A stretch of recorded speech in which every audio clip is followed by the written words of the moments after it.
All right. Hey, everybody. This is Jedi Weller here from OpenForge. I'm about to give a presentation on a startup guide to MVP apps. It's basically like a journey. It's a guide to help startup founders grow, to help answer questions that you might have regarding your startup journey. Everyone has so many questions, right? It is so typical to start up in a new company, start doing a new venture, and not know where to start and where to begin. So the purpose of this series, and this is going to be a multiple part series, is to answer as many questions as you have. During the presentation, if you guys have questions, there's like a little chat window on the right-hand side. Feel free to send some messages. We have Billy over here, he's going to be moderating. And if you have any questions after the presentation, please feel free to ask them as well. Again, this is for you. We're actually a B corporation, which means we're for benefit, and our community give back, our benefit program is educating startups. So we hope this is helpful. I hope this is good advice. And yeah, again, if you have any questions, just let me know. So with that said, I'm going to kick off our presentation here. All right, sweet. And Billy, can you see the screen? Mm-hmm. All right, sweet. So we are good to go. So, all right, a startup guide to MVP apps. What is it, and and what is this presentation all about, right? Well, the first thing I want to talk about is, what is an MVP, right? When you're starting out your new company, you always want to you always want to identify what you're actually trying to build, right? What's your company going to look like? What's your product going to look like? How are you going to reach your users, right? But before you build out the whole next big Uber or next big Tinder app, right? You need to actually identify, what can you build first, right? And how do you start out in the actual industry without investing, all of your money, your retirement fund, your mortgage, refinancing your house. And there's a couple different ways to do that. So, what is an MVP? It's a minimal viable product. And if you've read the Lean Startup series or anything along those lines, you know exactly what this is. I won't go into a lot of detail on this, but there's a lot of books about Lean Startup I definitely recommend you read. You can just go to Amazon and find any of those. Now, you may be asking yourself, okay, well, I get it, right? If I wanted to build an app, right, and this is going to be a little bit app focused. So if I want to build an app, and let's say I want to build the next Uber app. Well, maybe I don't include all the features. I just include a couple, and that's my MVP, right? You may think to yourself, yeah, that's exactly right. Well, I would actually argue that that's wrong, right? That would not be your MVP. There's even smaller steps you can take in order to actually validate your product that I would totally recommend you use. Give you a couple examples, right? If anyone's ever heard of Dropbox, I'm sure everyone's heard of Dropbox at this point, right? But back when Dropbox first launched, nobody really knew what Dropbox was all about. They didn't understand this whole, cloud storage concept. They were, distrusting of it. It was a new concept that people were, starting to put into the ecosystem. So Dropbox said, all right, we could either spend millions of dollars and start building out our actual tool, or we could validate first, right? We can just see if people are actually interested in this before we actually go out and build the first version of the first MVP of Dropbox, right? So what they did was they just created a simple landing page, right? It's a simple explainer video, right? And from that video, they had 75,000 subscribers they were able to pull in, right? 75,000. So that means 75,000 people just from a video, right? We're able to say, hey, look, we are interested in your product. We are willing to purchase this from you. Please give us more information. Right? That's huge. And all it took for them to do that was a very, very simple video, right? So if you do this, right, if you create a video for something and, you launch your product and let's say it doesn't work the first time, and that may happen. I mean, we've had a ton of different examples of that. Even posting for this webinar, we had a couple of iterations of our landing pages. Half of you who went to our learn.openforge.io, you would have seen one example of the actual landing page, and half of you would have seen a different one, right? We actually did A/B testing. So there's this really cool tool called Unbounce. I definitely recommend for everyone. It's like, I don't know, 50 bucks a month or something along those lines. And it basically allows you to do A/B testing. A/B testing is super, super important when you're releasing stuff like this video, right? So if you're releasing the next Dropbox video, and you spend 2 weeks in your video, you release it, and you see you have like a 1% conversion rate, right? Or even less, and it's abysmal. And you're like, oh crap, my idea is bad. This is not going to work out. Don't be so sure yet, right? Don't just automatically assume. Try different variations of that same video, right? And by doing that, and by using a tool like Unbox for A/B testing, you'll actually be able to see, okay, is it actually my concept that's wrong? Or is it just the way I'm presenting it, right? Or is it the color scheme? Or is it, the fact that I don't have a lot of usability on my website? Maybe I'm using, a black font on, a gray background, right? There's many different ways. So I definitely recommend that. And then I'm sure a lot of people have heard of the Zappos example too. This is a really, really cool one actually. So their MVP, right? They sell shoes, right? And when you think about it, when you think about like e-commerce tools, and a lot of people think, okay, well, I want to create a product first, and then I'm going to sell it online, right? Well, Zappos did something completely different. Instead of just buying a bunch of shoes, having all this inventory in stock in order to test out their idea, what they did instead was they said, you know what, we're not going to purchase all these shoes. I'm just going to go down the street to the local mom and pop store, and I'm going to ask them, hey, can I take pictures of your shoes, right? And I'm going to post them on my portal. And if you sell them for full price. I'm not asking for a discount. I'm not asking for anything else. But if they do sell, I've proved my concept. I've proved that my e-commerce website and my tool is successful and it works, right? And they were able to do this, just using very, very simple technology, right? E-commerce exists out there. So if you're a startup and you're looking to, build your own e-commerce tool, definitely recommend, don't try to just build it from scratch. Don't try to build your own thing. Use stuff like Wix, use stuff like WooCommerce. There's Magento, there's Shopify, and all these different tools, they have very simple subscription models. You may be paying like 30 bucks a month for a Shopify account, but they handle everything for you. They handle the payment processing for you. They can handle the delivery for you. They handle the website and technology for you. And now you don't have to do it. So it's a great way, Zappos and Dropbox are both great examples of how you can release for very, very low cost, right? You can release an MVP for what you're trying to do without investing all of your money into it, right? Without investing all your time, and then finding out later on that your users actually don't want to use it, or they want to use it in a different way than you expected, right? And I've seen that all the time, when I'm working with startup clients. Every single time, when we have the things that we think a user is going to do, right? We have our expectations. They're always a little bit different from what the users actually do, right? And we may be close, but if we don't actually get out to the users, actually understand what they want, what they don't want, then you're going to be investing a lot of time and money into something that may not quite work out.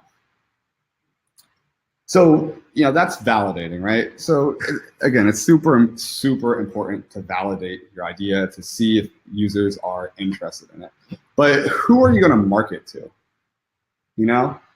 So I build out this next Dropbox video, right? Dropbox 2.0, and I have this video ready, and I say, okay, now I want to put it out on Facebook. Well, am I going to, do I have 1,000 friends? All right, well, I have 1,000 friends. That's the first 1,000 people who are going to see my video. But who else is going to see it, right?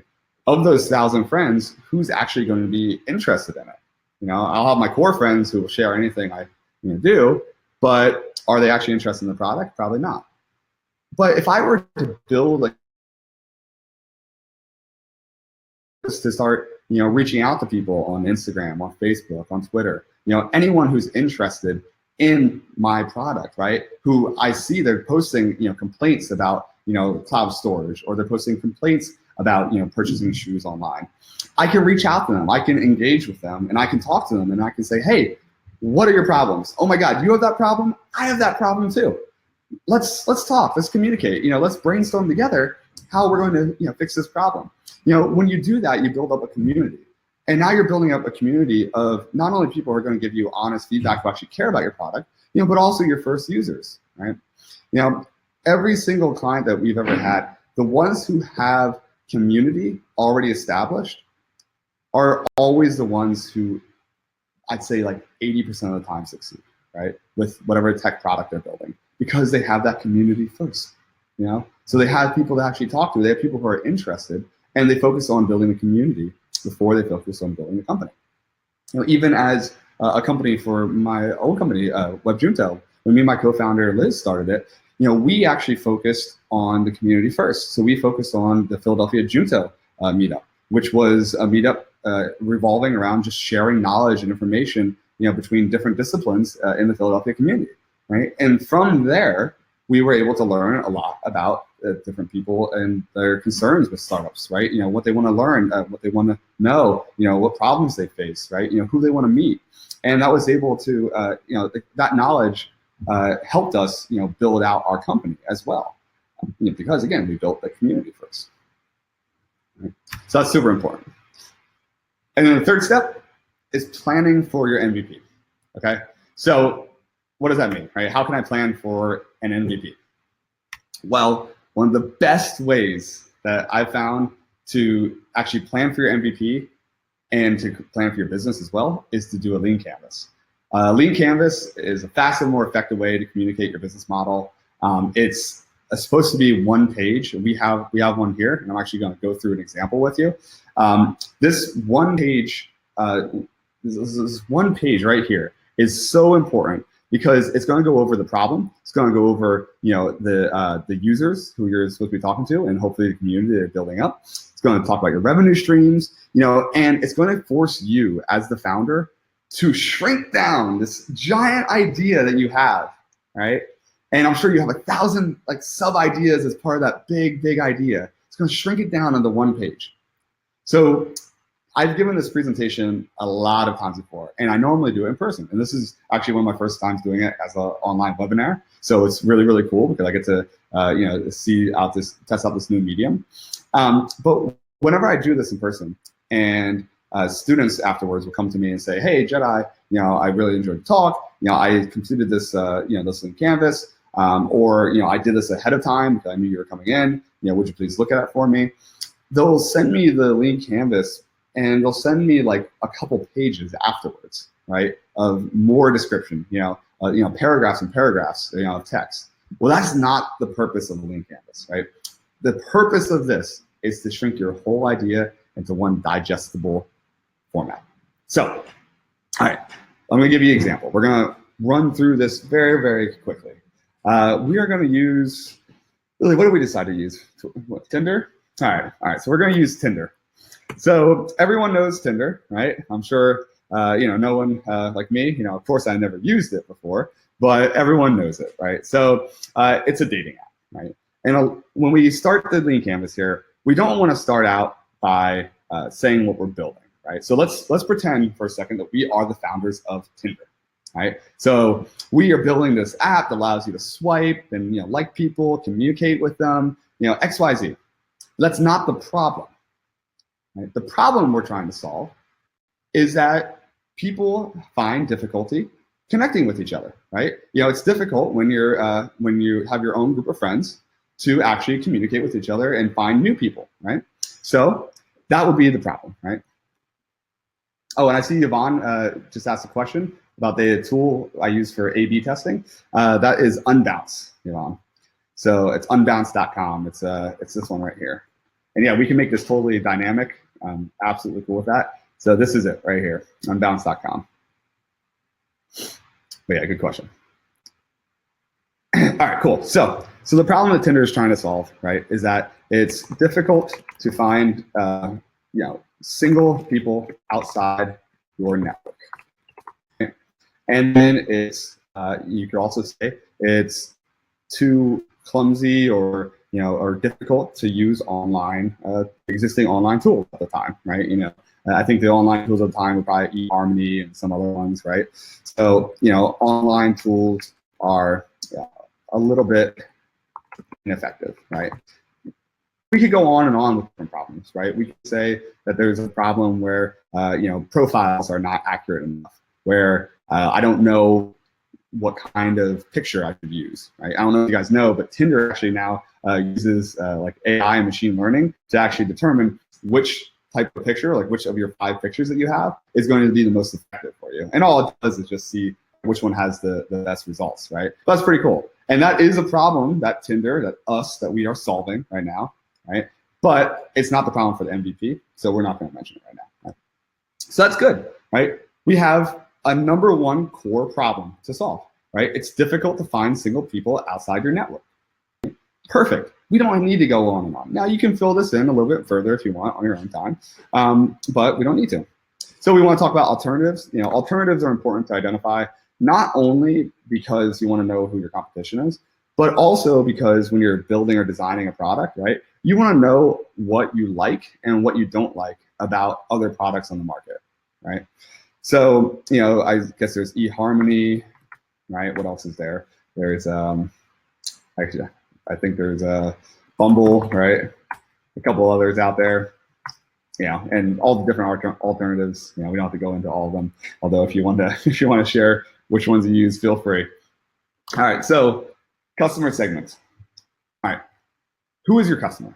So I like to break this up as specific as possible under the early adopters, right? And then make it a little bit broader here for for the overall, right? So we could probably say that our customers are men and women, right? Obviously. Between the ages of, let's say, maybe we're targeting first, 21 to 49, right?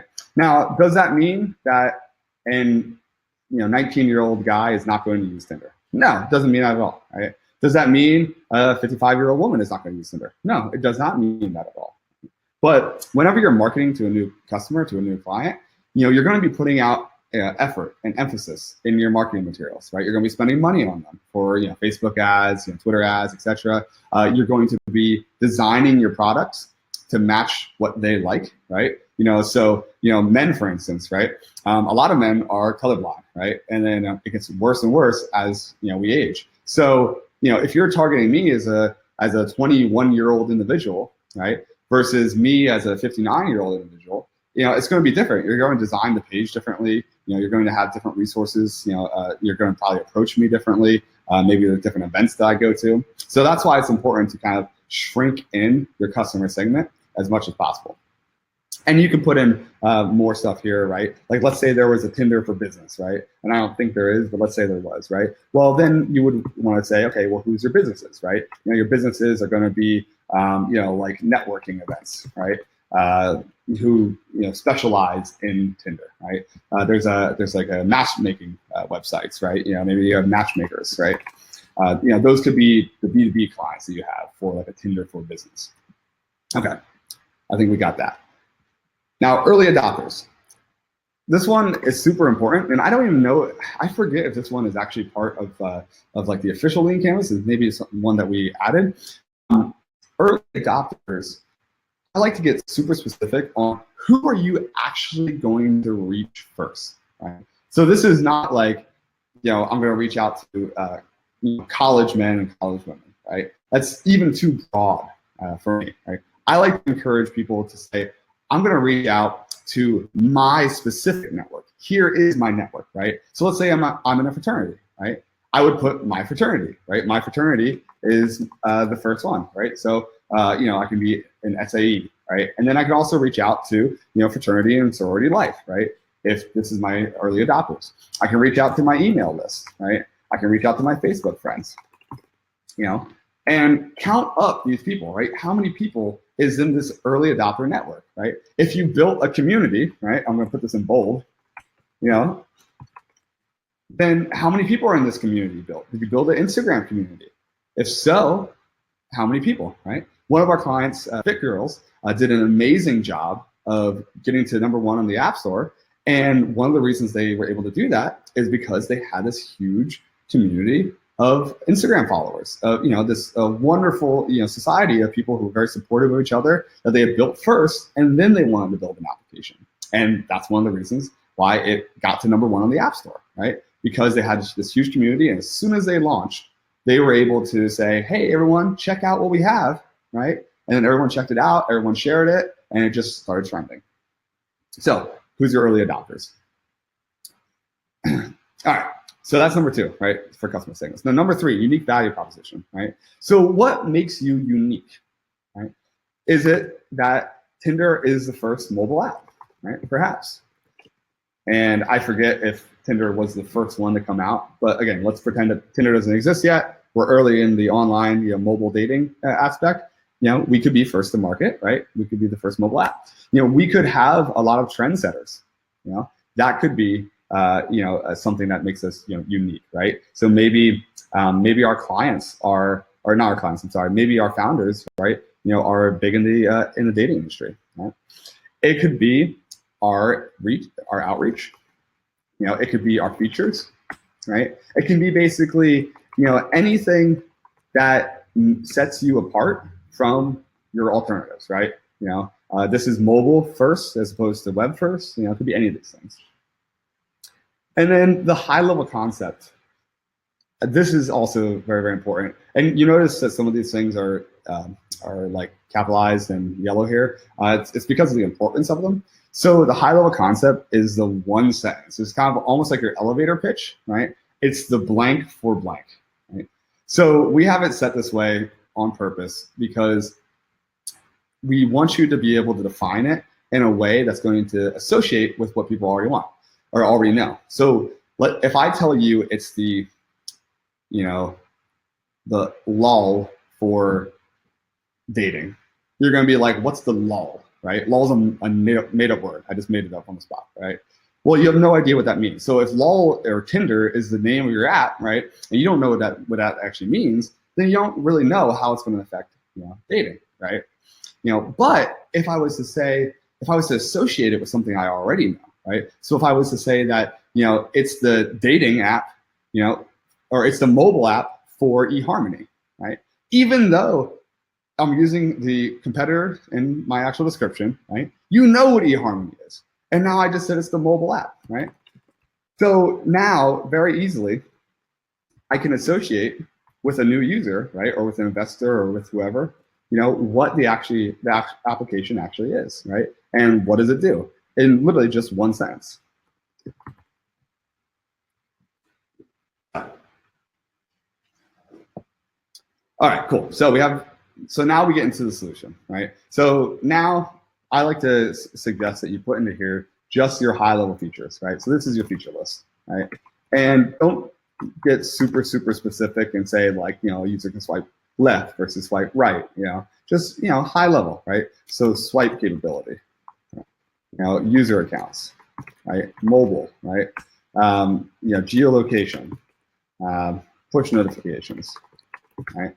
And this way, again, when you're pitching this to somebody or you're looking to have it built by somebody, you can easily just go over the problem. You can go over, the solution and different features, and they have a sense of what you're actually trying to build. Okay? Okay, cool. Make sense, everyone? Looks like it. Awesome.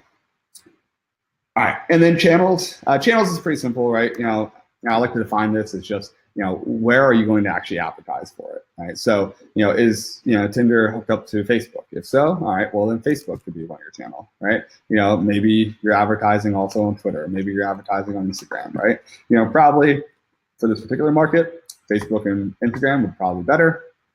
Again, more image-based than Twitter is. So, just define where your channels are. If you have a huge email marketing, right, list, define that, right? What is that?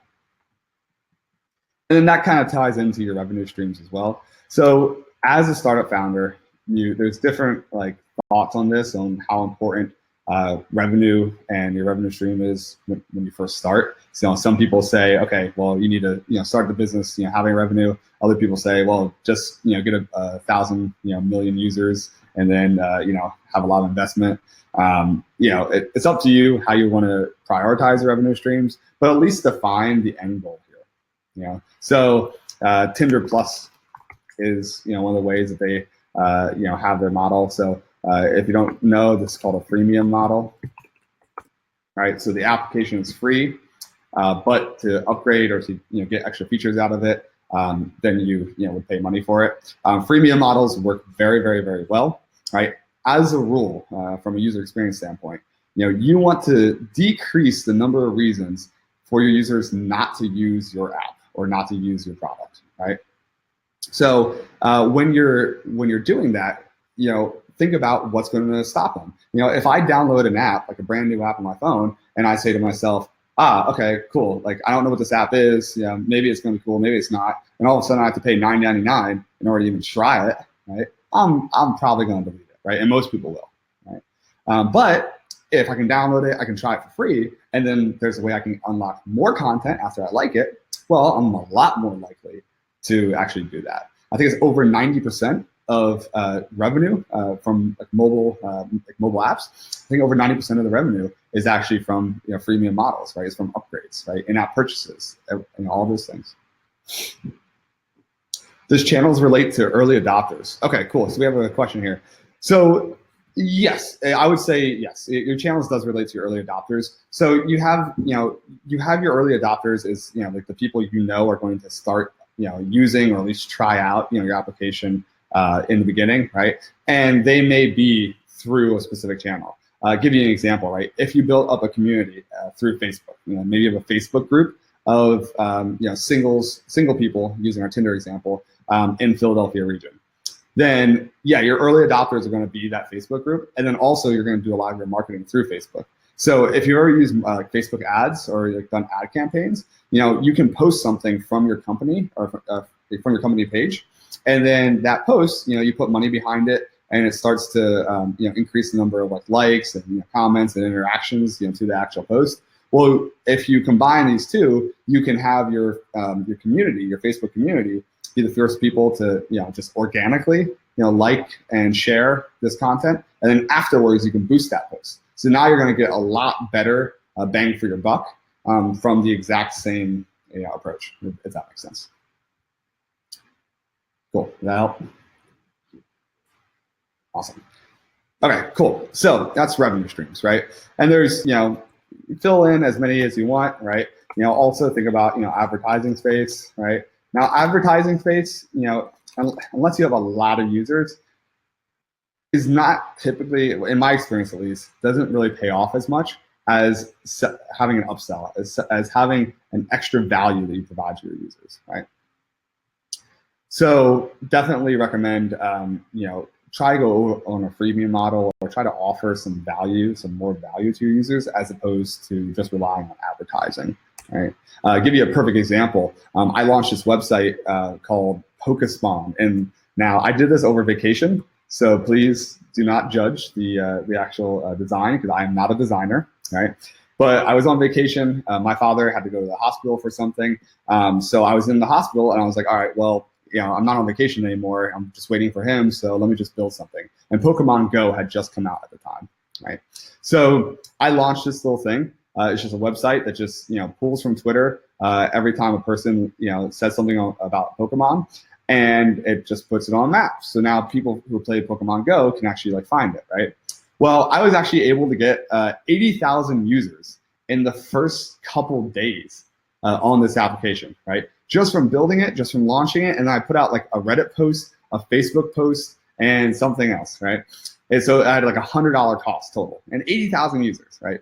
My advertising dollars from Google Ads, I don't know, was maybe paid off the $100, but it was nothing huge, right? Nothing spectacular. So again, that's why advertising is, at least to me, is probably not the best bang for your buck.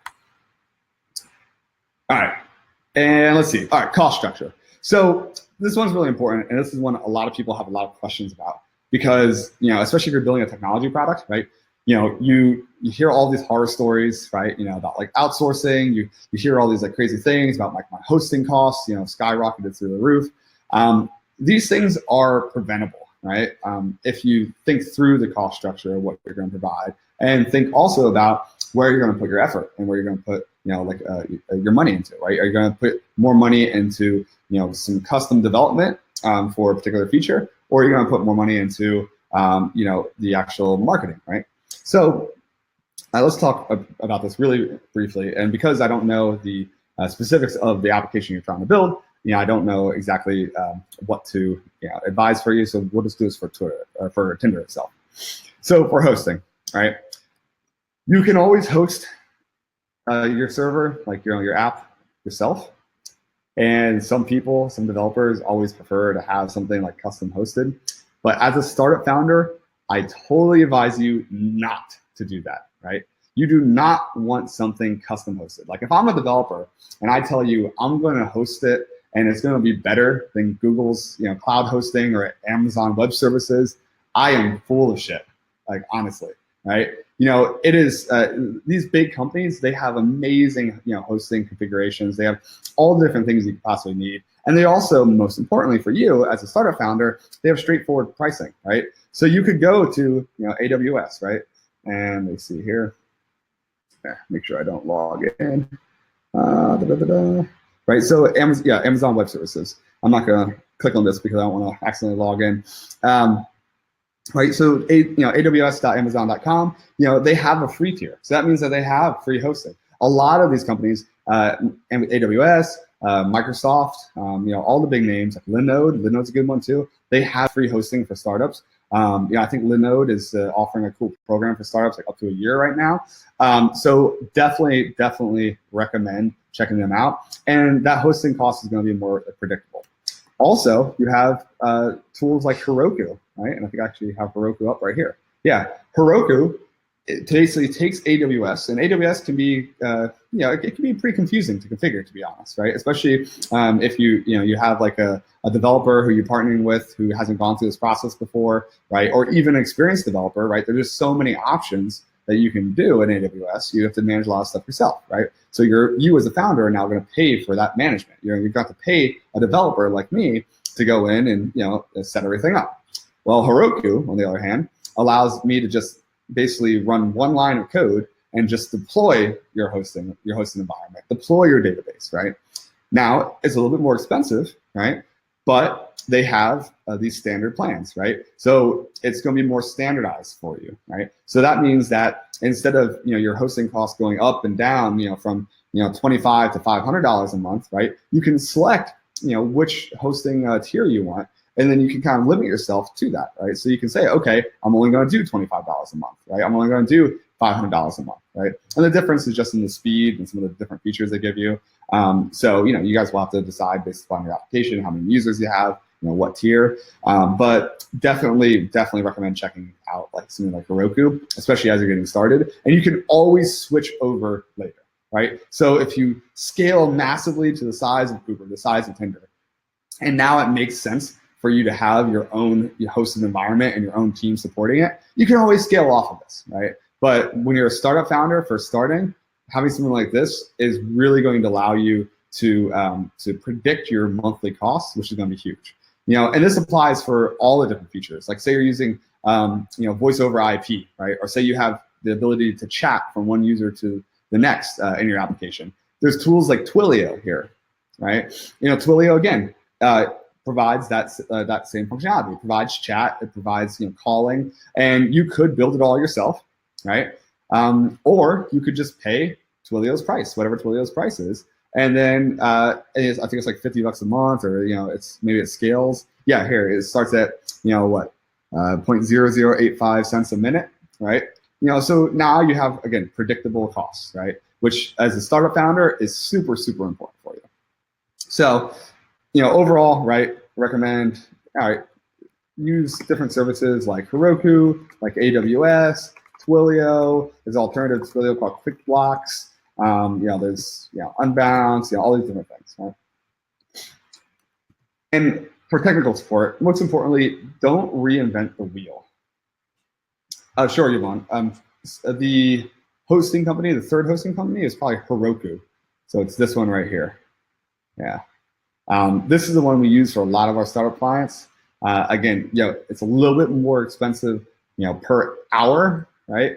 But it's predictable pricing, and it's a lot less expensive for setup. So instead of spending 10 hours setting up like all the features in AWS, XYZ, we only spend like a minute just setting up a Heroku environment. So it's pretty cool. It's a pretty cool tool. And ask your developer too. Like whoever your developer is, if you're building a tech product, ask them like their recommendations. But make sure, because different people have different experiences with different technologies, make sure they're understanding the reason why you're asking, right? And you're asking from a business viability standpoint, how long is my money going to last? So make sure they can at least answer the question with whatever tool that they recommend, how much are your monthly costs going to be, right? How can they approximate them, per user or per gigabyte or, however you're doing your metrics, right? All right, so technical support. Technical support, right? Listen, when you build out an application, there's not much you need to do after you build and deploy it relating to the actual app itself, right? So what I mean by that is your code doesn't just get up and walk away, right? So you shouldn't have to just have crazy like monthly retainers, to do nothing essentially. But there are things that you will want to do, right? So every time Apple releases a new iOS update, every time Android releases a new Android update, right? You're going to need to update your application, right? Because users are going to be updating their operating system, and that may cause bugs, right? Bugs may pop up, as you deploy the app, and users are starting to use it, right? There's a million different configuration possibilities that a user could have on their device, right? Each one of them could be a possible thing that you don't want to test for or that you haven't tested for, right? Because you don't want to try to test for everything. You want to try to test for the things that are most important, right? So like, let's say, for instance, there's 5 iPhone 4 users left in the world, right? And you build out the next Tinder app and it doesn't work on iPhone 4.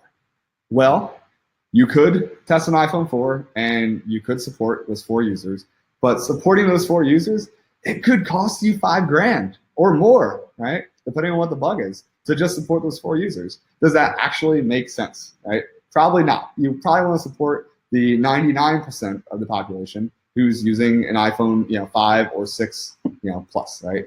And newer.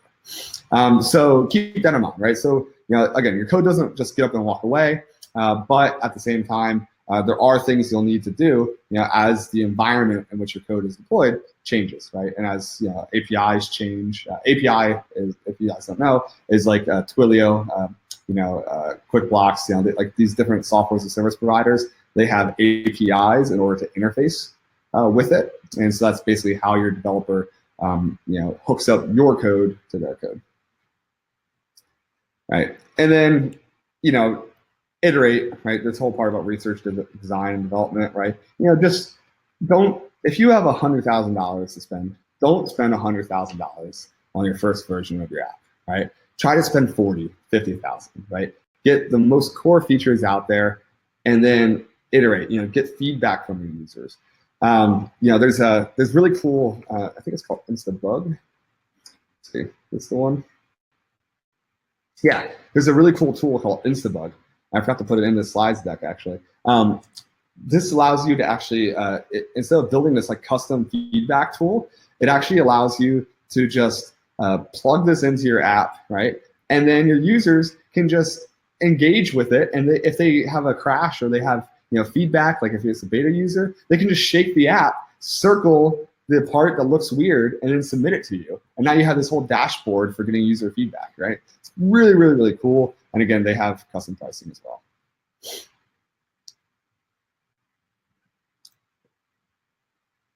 All right, so that's number 8, or that's number 7.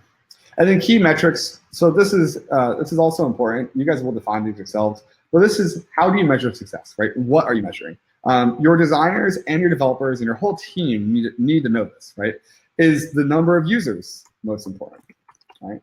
Or is the number of users interactions? Right? So this would be, if I'm one user and I log in, I swipe, and then I do X, Y, Z, right? I need to know as a developer, I need to know to track that, right? Your design team needs to know to design that out, right? And to design out a feedback mechanism or feedback loop to actually pull in that data and to understand it, right? You could have other key metrics such as, your cost per user. Right, this ties into your hosting, your profit, per user, right? Etc. So identify what your key metrics are. And then unfair advantage. This is kind of just like an extra little thing we like to put in here and talk about.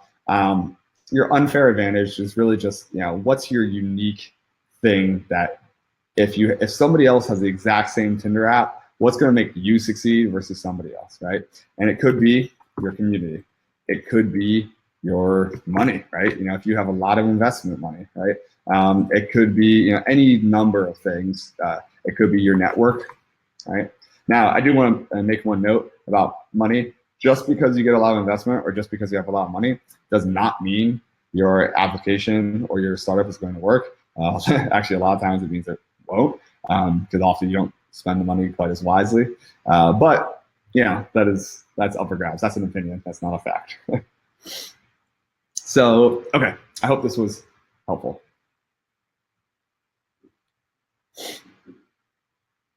Cool. All right, awesome. And I see I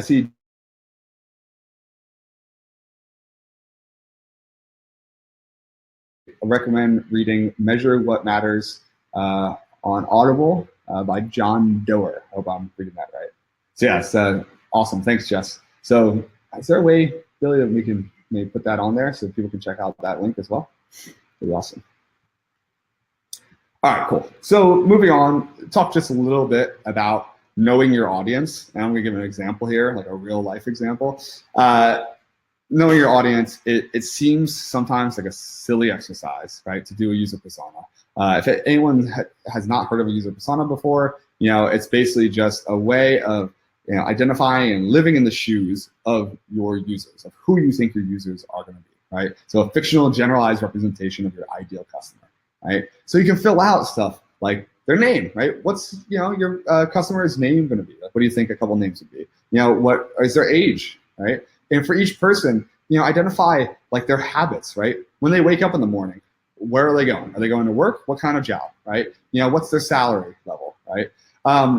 By laying this out and laying out a couple different variations, like a couple different people, it's going to give you like a much better understanding of your user, and it's going to help you also to understand if you can actually understand the user, right? If you relate to them really well. So if you're designing something for a person who is not like you in some form of the word, right? Maybe it's from where you're from, maybe it's your income class, maybe it's XYZ. Then I definitely recommend find a co-founder, find a partner, find a team member, who understands that user group and who can fill this in better than you can, right? Don't make generalizations about other people who you do not understand, right? Talk to people, talk to your actual customers, ask them to fill in a user persona, right? And if you're solving a problem, which I hope your application is, then I guarantee you, they will help you identify what that problem is. They'll tell you about it. People love complaining about their problems, right? So a perfect example of this was an app that we had worked with as my old company called Snowflake, right? And this is all public knowledge. This is screenshots from Facebook right here. So Snowflake, they were a skiing app. It was actually, coincidentally, it was like Tinder for skiers, right? So they wanted to just have an app where you could basically swipe back and forth and then meet up with other skiers and go skiing or go snowboarding. Well, they made the assumption that everyone who was a skier was on iOS. So they released to iOS only, right? And they put a marketing budget into this, and they built this natively instead of cross-platform, right? And this application should have totally been cross-platform. When they released this app, they put up this marketing budget, and all of a sudden, all of these users, right, all of these people that they reach out to in their community now told them, okay, this is great, but hey, where's Android, right? Turns out like half the skiing population loves Android, maybe even more, right? So they assumed that everything was going to be iOS only, and what actually ended up happening was a lot of their users were on Android, and they had all this public feedback about like, hey, this is a great idea, but where is it, right? So a couple lessons from that, right? Well, two lessons actually, two primary lessons. One is know your user, right? But the other is also really evaluate what technology stack and how you want to build. For almost every business application that I can think of, I recommend going cross-platform. Use something like Ionic, use something like React, right? You know, these tools allow you to build your application in one spot, just one code base, and deploy natively, right? So you actually deploy both to iOS and Android, right? The only time you want to use native is if you're doing something that requires it, right? If you're doing like, let's say, like AR or VR, right? You know, you can either build that like natively, or maybe you could even use something called Unity, right? So there's, let me pull up some of these things. So there's Unity, 3D. There's Unity. It is Unity 3D. So Unity is a framework for building out games, and they also are doing a lot in AR and VR. There is, let's see, Corona SDK is another one. If you're trying to build out a game, I definitely recommend. This one's more for like, you know, 2D, like platformer type games. So it's not as sophisticated as Unity, right? But sophistication comes with a cost. So Unity has a very, very high, what do we call it? Barrier to entry, you know, for a developer or a designer, because there's so many features to learn. Whereas Corona is a lot more simplified. So it's like, we built a game called Rock the Steps, and it was a silly little game that we built for an event, and we spent like a couple weeks on it. Right, it was not too difficult at all. Right, but it would have taken a lot longer on Unity. There's also like Ionic Framework, right? So for business applications, I recommend either Ionic or React. Pull these up quick. Right. So yeah. So React is basically the tool by Facebook. Ionic has traditionally used Angular, which is by Google. Yeah, they're both really awesome for cross-platform technologies. And you know, when you build out in these frameworks, your users are going to think you have a native app. You know, it's going to be a seamless experience. The other great thing is they have pre-made components. So like that swipe functionality, right? You know, they have that stuff pre-built, you know, so you don't have to try to build it yourself now, right, if you're doing it natively. You can just, also with the latest version of Ionic, which is really cool, I think this is called just Ionic PWA, so I can find a link here.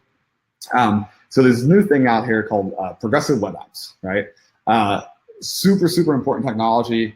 Definitely recommend you guys check this out. So a PWA essentially means that you can offer your website, right, as an app. So now I go to, you know, OpenForge.io, right, or I go to, you know, let's say Tinder.com, right, and I can actually, if I'm on Android at least, I can actually download the actual application, right from there without bypassing the actual app store, which is super, super cool, right? iOS doesn't support it yet. They say they're going to. You know, but iOS is always behind on everything when it comes to technology. So, you know, we'll see when. But, you know, this is so, so awesome. Google is actually using this when they're analyzing your site now. You know, you actually have a PWA score if you use something called Lightbox. And you can see some of the different applications who use like PWAs, right? So Pinterest, Starbucks, Lyft, Twitter, these are all PWAs, right? Uber is, I didn't even know that.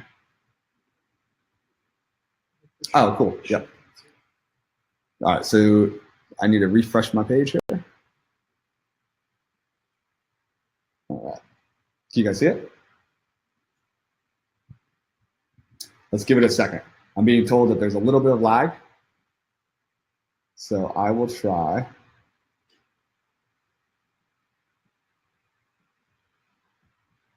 Let's see. Do you guys still hear me? Yeah? Okay, it's back. Awesome. All right, cool. So if you didn't catch that, I basically was saying PWAs are you know, progressive web apps, and it basically allows you to have your app on the web, and users just go to it. They see the responsive site, and they can actually download it. They can get notifications. They can get all this stuff. It's an awesome way of almost bypassing the App Store. So it works on Android right now. Apple said they're going to support it later. We don't know exactly when because Apple's always behind. But yeah, it's pretty cool technology. So check it out. All right. So a feature pyramid. I'm not going to go into a feature pyramid super well. You know, the reason is, you know, we're running out of a little bit of time here. So with the feature pyramid, the only thing I want to say, oops, let's see, we have, share your screen. All right, let me reshare my screen here. Great thing about live broadcasts is they depend on the internet, and we have a provider who is a little slow sometimes. All right, let's see. Startup guide. Tell me if you can see it. Can you see it?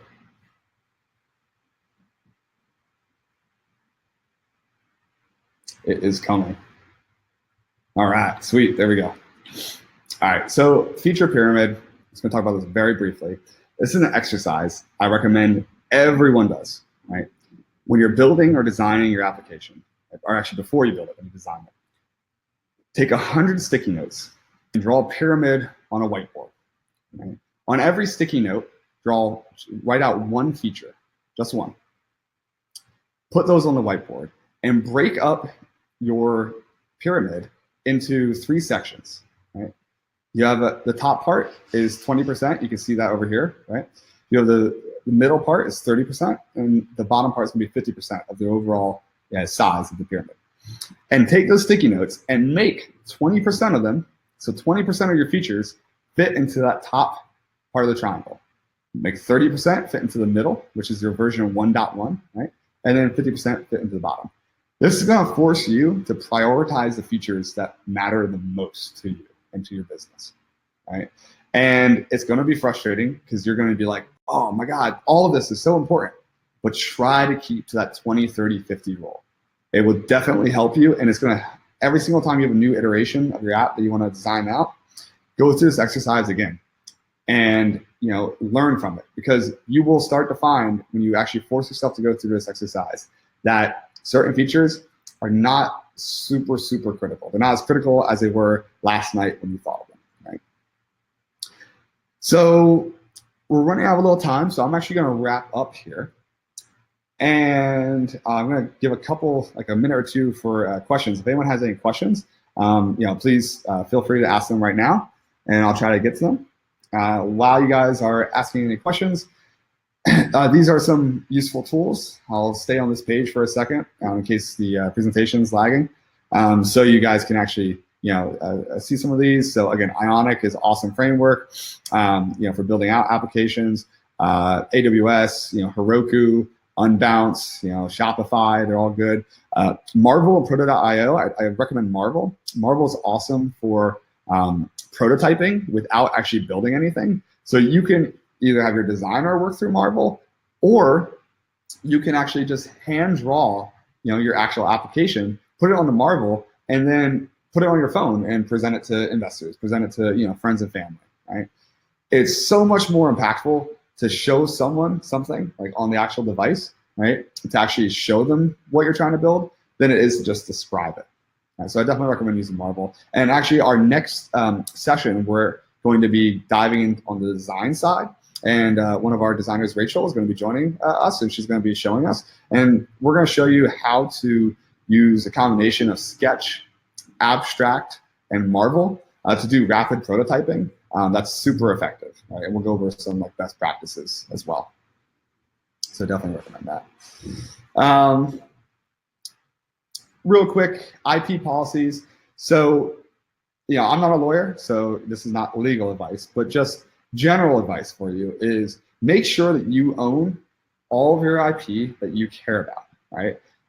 That means that, if you have this unique algorithm or this unique feature or your application as a whole, own it. If whoever you work with, make sure you own it. However, if there is stuff that you don't need to build yourself, such as Facebook login, right? Use something that's open source, right? Because it doesn't matter which app you have, everyone logs in with Facebook the same way, right? So you don't need to care about that as being unique software, right? And if you try to make that unique, you're just going to be spending more time and more money for something that's not going to add value to your actual application. And then the last part about this is own all your accounts too, right? So when you start an application, right, especially a software application, create your own GitHub account. Right? This is what GitHub looks like. Create your own GitHub account, and then you can invite your developers to it. You can invite any team members to it, right? Same for every single service out there. Every software as a service tool that is worth its weight, they have the ability to invite other users. So that way you as the owner, you have the primary account and no one can ever take that from you. Because if you share your credentials, if you share your username and your password for any account, right, then anyone can take it at any point and they can change anything, right? But if you invite a person, then you can always turn on and off when they have access. So definitely recommend it. GitHub is just a place where people, store their code if you don't know. And yeah, that's basically that.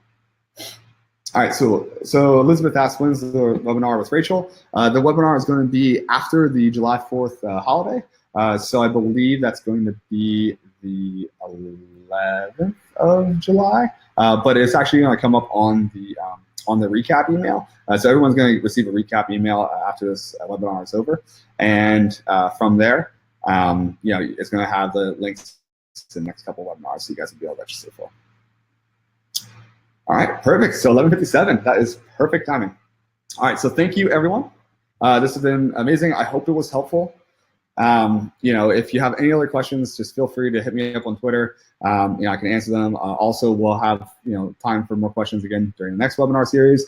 These are going to be ongoing, and they will be posted to our YouTube channel, which we're probably going to launch at the end of the day.